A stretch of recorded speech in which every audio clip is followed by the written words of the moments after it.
In 1970, Universal Pictures jump-started the disaster picture arms race with Airport. Directed by Academy Award-winning director George Seaton, this ensemble film stars Burt Lancaster, Dean Martin, Gene Seberg, Jacqueline Bisset, Helen Hayes, Barry Nelson, and George Kennedy, who will be the only cast member to be in all three of the film's sequels. Burt Lancaster plays the airport manager, who during a snowstorm has to manage several things. 1, the snow, 2, his burgeoning affair and affection for his assistant Gene Seberg, and 3, there's a bomb on the plane. This film and its sequels lay the groundwork for the Zucker brothers' comedy classic Airplane. Helen Hayes plays a little old sweet lady con artist who just likes to fly for free as a stowaway. In order to get out of trouble, they enlist her to try and get the bomb, which is in the suitcase of the man sitting next to her. It's extremely difficult to watch these first two films with a straight face if you are a fan of the film Airplane, but man, it makes it so much better too. Now, let's talk about our good friend George Kennedy again. We all know George went on to star in the Zuckers films after Airplane in the Naked Gun series, so the Zuckers must have some sort of grievance with the Airport films. In this one, Kennedy is Joe Patroni, a mechanic who devises the plan to land the plane in the snow. You chickened out, Auntie. I told you I wanted all the power you got. Full throttle this plane, it'd be standing on its nose. You might fly these things, but I take them apart and put them back together again. If you had any guts, we'd be on the runway by now. He's great here, with tons of snappy one-liners. Oh, Joe, do you have to go to work on a night like this? They don't call them emergencies anymore. They call them Patronis. Our lead, Burt Lancaster, here is great as usual. He plays his usual Lancaster guy stuck in a crappy situation. You can easily see where both Lloyd Bridges and Robert Stack got their inspiration for Airplane by watching Burt Lancaster's performance in this film. Have I mentioned Airplane too much in this? I'm sorry, I'll get back to the script. Now, Dean Martin has a very strange vibe in this movie, who is also having an affair with a younger stewardess, and she's preggo with Dean's child. Dean wants no part of a Sky Baby, but towards the end he decides he does. So this is going to sound kind of weird, but the bomber on the plane I have to admire. He's the one guy on this plane with a plan. As flawed and selfish as it is, he came prepared. You see, at the airport before he got on the plane, he bought life insurance at the airport so his wife would be taken care of. Now this is great for her, since he didn't want to live anymore. But dude, what about everyone else on the plane? Did they have time to stop at the life insurance table before they got on the plane? Probably not. Dick move, dude. Dick move. Things get a little nuts on the plane once the passengers all figure out who has the bomb. The funny thing is, he takes it to the bathroom and it goes off there and blows a hole in the plane from the bathroom. I mean, come on, we've all done this before on a plane. We just never had the opportunity to buy life insurance before we did it. I didn't mean to push you, but we're having a sales contest and I've got a chance for the prize. Where every little bit helps. At the end of the film, instead of Dean Martin and Burt Lancaster's marriages getting patched up, they both say F it, let's go young and dump the olds, and everyone is just fine with that. Where should we go? Your apartment? Well, you've been bragging about your scrambled eggs. It's time I found out just how good they really are. The movie is fun and has a brisk pace. The film is photographed in glorious 70mm by the legendary Ernest Laszlo, who photographed some of the most classic films in history. He was even a camera operator on William Wellman's film Wings from 1929. It was also the last film to be scored by the legendary composer Alfred Newman. Airport was a huge hit for Universal. In fact, it was the biggest grossing film they ever had up to that point, so sequels were incoming. This film was based on Arthur Haley's best-selling novel of the same name, and audiences really took to this terror in the sky picture. And they didn't have to wait long for the sequel, Airport 75. Be quiet. Stop it, you're hysterical.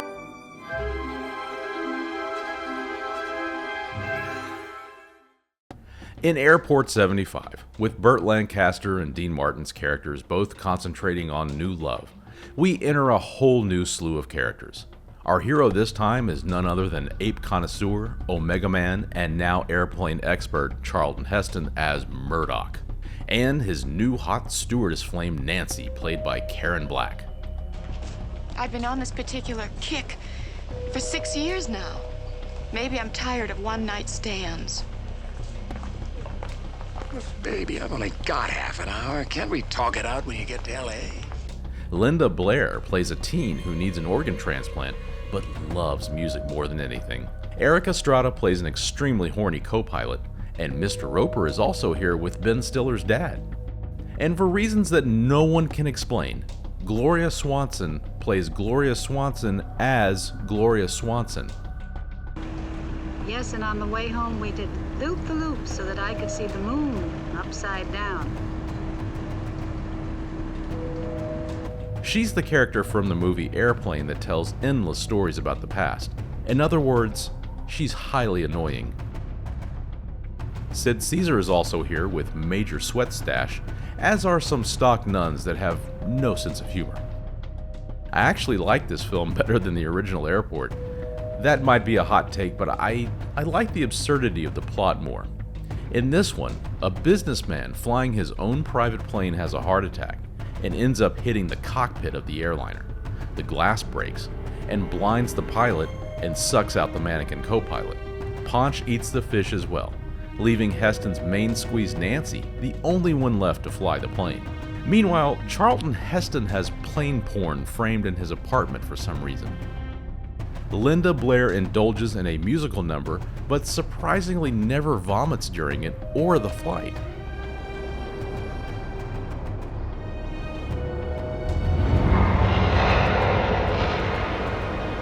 I guess that's why the nuns were here. Okay, it's all making sense now. But this lady right here steals the film for me. Holy crap. You would think that with a hole in the cockpit there would be a bit more of a breeze than this, but I swear to God it's more windy on my back porch right now. Our good buddy Joe Patroni is back. George Kennedy returns as the same character, but instead of working on the ground crew this time, he is now some sort of executive who has to get Ben-Hur on the case because he's the only man who can fly that damn plane. But in a twist, Joe's wife and son are also on the plane. So we have motivation, folks. We love you! Now the fun really starts when the flight realizes they are flying in a mountain range. For 2 hours, they are still in a mountain range. It's like the runway in that Fast and Furious movie that never stopped.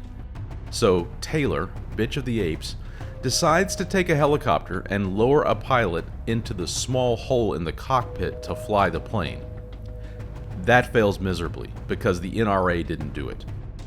So Soylent Green himself steps up to the plate and delivers. If things weren't bad enough, this lady realizes Reagan from The Exorcist is sitting behind her. My God. This time, the film is directed by Jack Smite, who would later direct Midway with Heston and Damnation Alley. I like this film.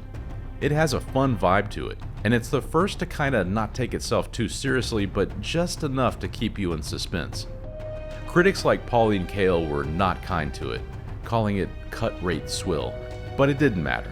It was another box office smash for Universal, who instructed the producers to go get their bathing suits packed for Part 3. Wait and fly with me. I'll have my work all finished by the time you get there.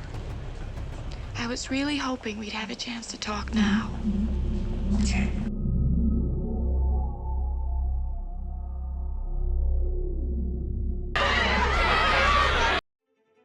Airport 77.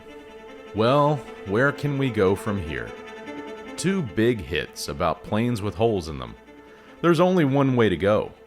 Down. Down James Cameron style. Airport 77 stars my man, 70s stash Jack Lemmon as the pilot. But wait, Jimmy Stewart too? No way. Jimmy Stewart plays a rich dude who turns his mansion into an art museum. There. Well, that's wonderful. He's also developed a prototype giant airplane to bring his guests to the museum opening in style. But wait, he didn't know that Dracula, the Prince of Darkness himself, was going to be on the plane? Come on. Drink with me. As absurd a film as this becomes, I still liked it better than Part 1. At this point, director Jerry Jameson knows the audience will tolerate absurdity, so why not embrace it and go full tilt? The plot concerns a plane filled with Jimmy Stewart's priceless art and passengers being hijacked.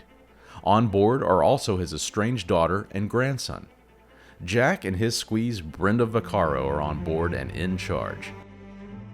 Somehow, Olivia de Havilland got on board with Darren McGavin and they'd like to play poker, because this plane has a club, an office, and a restaurant where Will Ferrell plays tunes while you eat. Hold you in my life forever. Our buddy Joe Patroni is back, but this time Joe has changed jobs yet again and is now a freelancer that just hangs out whenever there is panic in the sky. At least he got to do a walk and talk with Jimmy Stewart. When the terrorist plot goes awry, the plane starts to descend, and like all middle-aged men, the Lemonator just can't get it up in time and crashes the plane into the ocean. Now, because this plane is a Jimmy Stewart special, it just will not leak underwater. Will Ferrell is unfortunately dispatched by his own piano in the crash. The last hour of this film takes place completely under the ocean. I'm not kidding. This is some plane. Did I mention the plane has a sweet-ass big screen TV with tons of entertainment for the kiddos? Jack Lemmon yells a lot, and M. Emmett Walsh is here playing a doctor who this time does not give a prostate exam to anyone, unfortunately. Jack devises a plan with Dracula, who admits to being a scuba diver, and to try and launch a beacon to show people where they are. People really should have told the Prince of Darkness before he left that vampires can't swim in open water. Once they are discovered, Joe and Mr. Vertigo show up with the Navy and hatch a plan to lift the airplane off the seafloor using big fancy yellow balloons they rented from Party City. Not everyone makes it out alive, but they did get to watch a few episodes of Bonanza on the big screen before the water came pouring in. Lemmon and Jimmy Stewart are obviously cashing some checks here, but they do lend the film some gravity. No pun intended. Now, at the end of this film, there is a screen that reads that the incidents here were fictional, but that the Navy could really do this shit if they had to. Okay, let's see it then. Talk the talk, walk the walk. Supposedly when this aired on NBC on TV, they added 70 minutes of new footage to expand it to several nights. What in the world did they add to this film? Was there a musical number they excised with sea creatures? Possibly. I gotta see this version. If anyone out there has it, please contact me. Again, this film made serious cash, so they launched another. You'll see the beauty that's in me.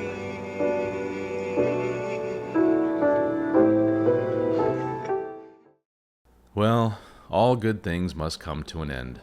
I debated whether to include this in my retrospective, but alas I must, because it is airport canon. Official airport canon. In 1979, we were treated to a fourth film in the airport franchise, but this time it's The Concorde, Airport 79. Remember a few movies back, our buddy Joe Patroni was on the ground crew. Then he was an executive. Then he went freelance. And now he's become the damn pilot of the Concorde. Ladies and gentlemen, this is your captain, Joe Patroni. I mean, this guy's career trajectory is on fleek. Good work, Joe. Directed by David Lau Rich, this film just reeks of a TV movie. You can tell right off the bat, no one really wanted to do this. But hey, they got to fly on a Concorde. The cast is again intriguing. French megastar Alain Delon is here as Joe's sidekick. I've heard a lot about you, Captain, so I knew that terrific perfume wasn't yours. Oh. Robert Wagner is also in tow as a sleazeball whose heart-to-hearts with people just aren't working anymore. Yeah, I just did that. But the strangest cast member of all these films makes an appearance. Martha Raye. Yep, the Big Mouth. This is turning into Hollywood squares on a plane now. Our good buddy Joe has fallen on hard times. He's now lost his wife, probably to Heston, Lemmon, or Lancaster. So to ease the pain, he's become a Concorde pilot at the age of 65. This movie made me really mad, so I'm gonna try to remain calm here. There's a reporter on the plane to Paris, en route to Moscow, that has some secret war info on the Robert Wagner character. So during the flight to Paris, Wagner fires missiles at the Concorde, and our guy Joe is able to outmaneuver them before finally getting an F-15 to help come and shoot the missiles down. I mean, our man Joe does it all, doesn't he? Who's driving the plane? It's on automatic pilot, ma'am. So they get attacked again by more missiles and barely land in Paris in one piece. So it's right here that I had a mental breakdown with this picture. DeLon, instead of taking stock in his life that almost ended, he gets a prostitute for Joe so he will stop bitching about his wife.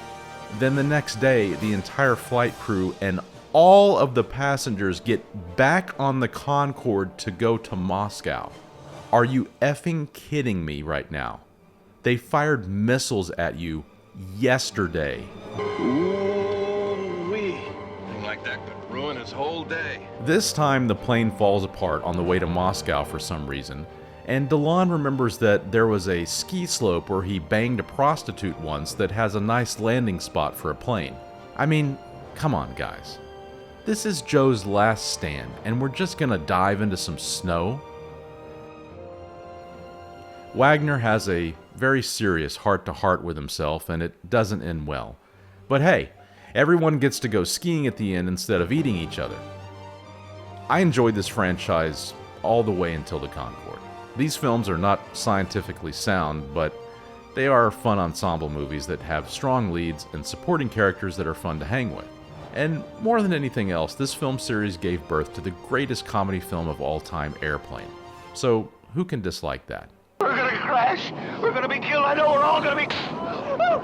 I saw the first 3 of these on Netflix recently, and had to pay real money to rent the Concorde, unfortunately, but I have seen it pop up on YouTube a few times since. So good luck, everyone. Just wanted to let you know, we're all counting on you. The bathroom's broken.